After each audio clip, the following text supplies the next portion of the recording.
கிறிஸ்துவுக்குள் பிரியமானவர்களே, கர்த்தராகிய இயேசு கிறிஸ்து நாமத்தில் உங்களுக்கு வாழ்த்தில் தெரிவித்துக் கொள்கிறேன். இந்த புதிய நாளிலும் புதிய நன்மையினால் அப்பா உங்கள் ஒவ்வொருவரையும் ஆசீர்வதிப்பாராக. இந்த காலை நேரத்திலும் நீங்க இன்னும் காணாது இருக்கிற சங்கிலிகளால கட்டப்பட்டிருக்கிறதா உணர்கிறீர்களா? இன்னும் உங்க வாழ்க்கை அழுத்தி கொண்டிருக்கிறதா?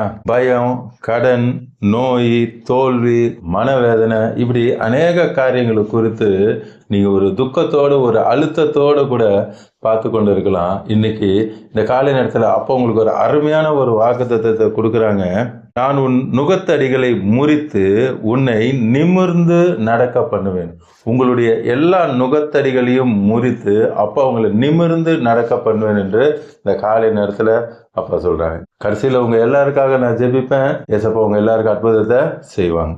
இன்றைக்கும் அப்பா உங்களுக்கு கொடுக்க போகிற அருமையான வார்த்தை லேவியராகமம் 26ஆம் அதிகாரம் 13ஆம் வசனம். லெவிக்டஸ் 26th chapter verse 13. நீங்கள் எகிப்தியருக்கு அடிமைகளா இராதபடிக்கு இன்னைக்கு அப்பா சொல்றாங்க, நீங்க எந்த காரியத்துக்கும் இனி அடிமையா இருக்க வேண்டிய அவசியமே இல்லை. எல்லா அடிமைத்தனத்தையும் அப்பா இந்த காலை நேரத்தில் உங்களை விட்டு எடுத்து போடுவேன் என்று சொல்றாங்க. நான் அவர்கள் தேசத்திலிருந்து உங்களை புறப்பட பண்ணி, அந்நியரோட தேசத்திலிருந்து, அந்த பாவத்துல அக்கிரமத்துல அந்த தேசத்திலிருந்து அதை எல்லாவற்றையும் உங்களை விட்டு அகற்றி போட்டு உங்களை அப்பா இந்த நாளில் புறப்பட பண்ணி உங்கள் நுகத்தடிகளை முறித்து, அதுதான் முதல்ல சொன்னேன், காணக்கூடாத சங்கிலிகளால கட்டப்பட்டிருக்கிறீங்களா? நுகத்தடிகள். பிசாசு என்ன பண்ணுவான்? தந்திரமாக நுகத்தடிகளை வைத்து போயிடுவான். இந்த மாட்டுக்கு 2 பக்கமும் நுகங்களை வைக்கும் பொழுது அதால ஒன்றும் செய்ய முடியாது.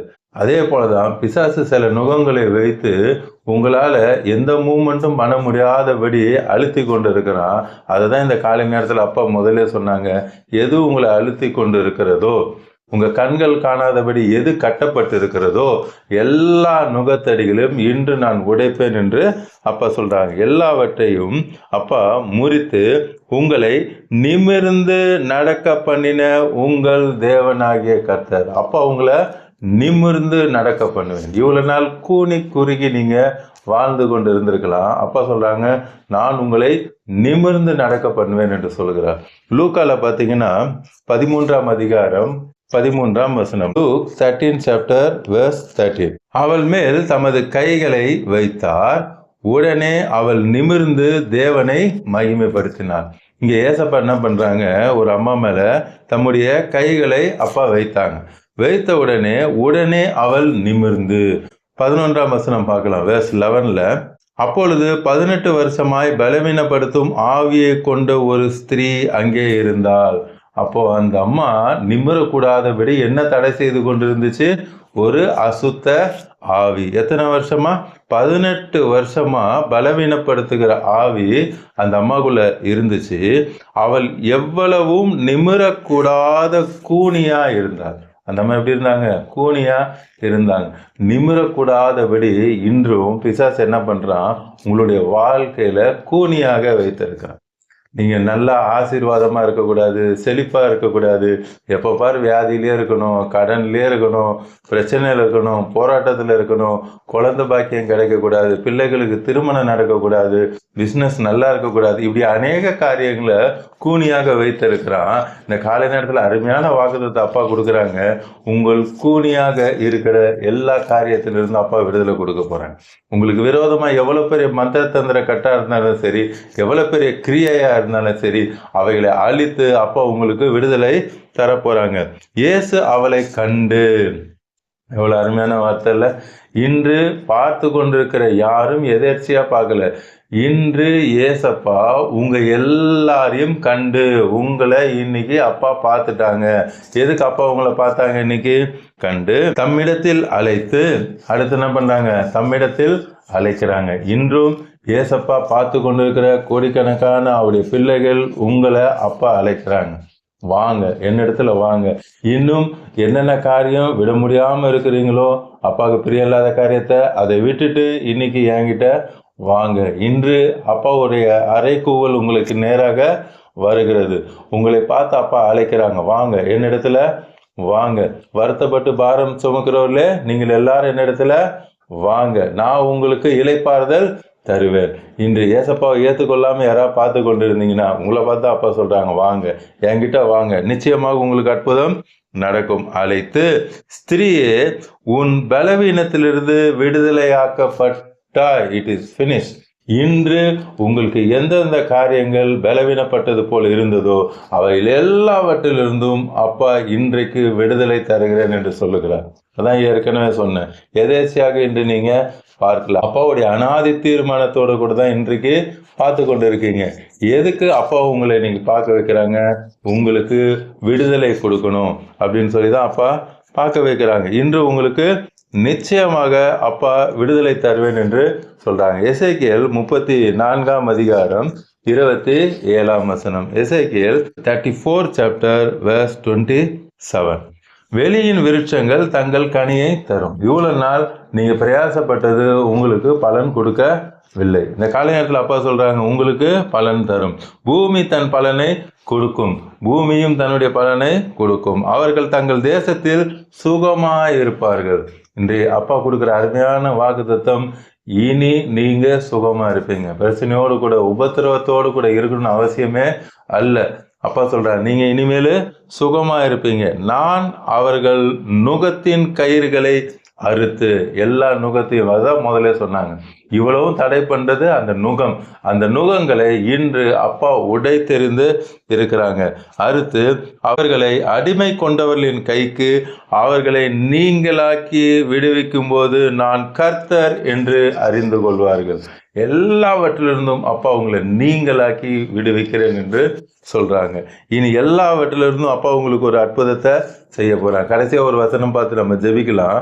உபாகமம் 7 அதிகாரம் 12 வசனம். Deuteronomy 7th chapter verse 12. இந்த நியாயங்களை நீங்கள் கேட்டு கை கொண்டு அவைகளின்படி செய்வீர்களானால், எது?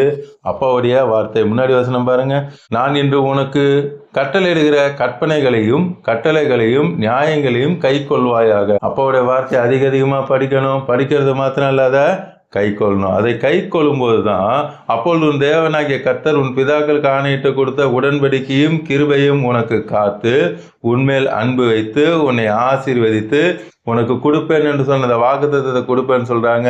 எல்லா விதமான ஆசீர்வாதத்தையும் அப்பா தருவேன் என்று சொல்லி 13ஆம் வசனத்துல சொல்றாங்க. 14வது வசனத்துல verse 14ல சகல ஜனங்களை பார்க்கலும் நீ ஆசீர்வதிக்கப்பட்டிருப்பாய். அல்லேலூயா. அப்பா எல்லாரை பார்க்கலும் உங்களை ஆசீர்வதிக்கப்பட்டிருப்பேன் என்று சொல்றாங்க. அடுத்து, ஆணிலாகிலும் பெண்ணிலாகிலும் மலடு இருப்பதில்லை என்று பார்த்து கொண்டு இருக்கிற எல்லாருக்கும் தான் அப்பா சொல்றாங்க. யாராவது நான் மலடா இருக்கேன், எனக்கு குழந்தை இல்லைன்னு சொல்லி வேதனையோட பார்த்துட்டு இருக்கிறீங்களா? அப்பாவோட வார்த்தை உங்களுக்கு நேராய் தான் வருகிறது. ஆணிலாகிலும் பெண்ணிலாகிலும் மலடு இருப்பதில்லை.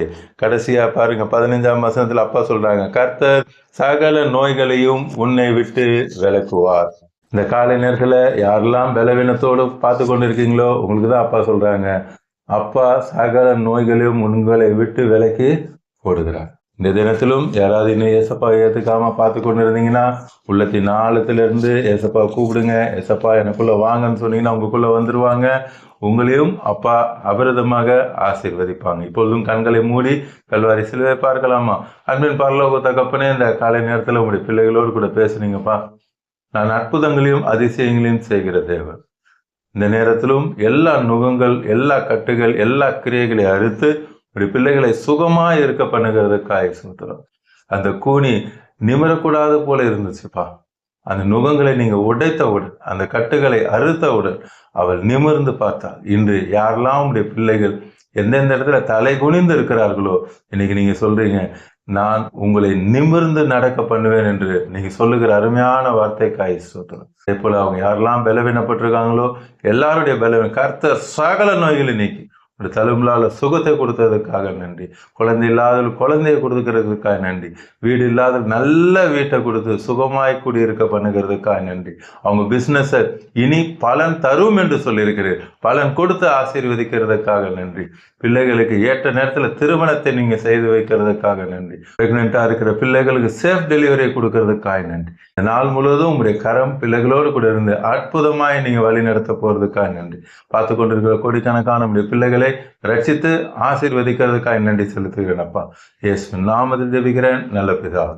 அமேன் அமேன். தொடர்ந்து பாருங்க, அப்போட வார்த்தையை கேளுங்க, அநேகருக்கு ஷேர் பண்ணுங்க, எல்லோரும் ரட்சிக்கப்படட்டும், ஆசீர்வதிக்கப்படட்டும். உங்களுக்கு ப்ரேயர் பாயிண்ட் தான் கமெண்ட்ல போடுங்க, உங்களுக்கு ஜெபிப்பேன்.